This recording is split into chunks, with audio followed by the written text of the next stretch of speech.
हे मौगा के बनाओ को जिला परिषद रात भर डांड हिलाता है, ढोणी चाटो तले साल भर पहले ढोणी में बियर ढर के पियो तले। तब वो चटवा भइले, गल चटवा भइले, ढोणी चटवा भइले। हमारा डर में कि 2022 में चटवा मत हो जाए। केहुनिया के झुका दी तब रोहित की तहर व्यवस्था लेम बाद में तहर मोन बनी तो कहत कि ना हम ना के माध्यम से पुहर ना बोले ले ये उनका पर काहे गरम बड़े काहे मेन जज रीच के टोला उहे रहले जननी। अब बताई पब्लिसिटी में वोट होता बहुत तरह की अपनों से दबा जाई। देखो बाड़ ब्यास है ना नीचवा से कहता लो कुंवर डालो तो रहेले लंगड़ निकालो तो रहेले।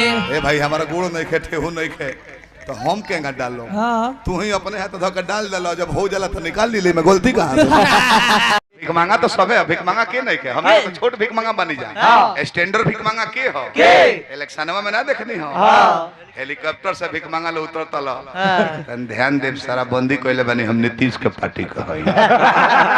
तले केहू होता कि हम कमल छाप से बानी, तले केहू होता कि हम तीर छाप से बानी तो हम आवतल लोनु तो होलो तो भिखिया मांगता धनिक बोलो तो अपना घर ही रह के कहानी के लूट बना ली।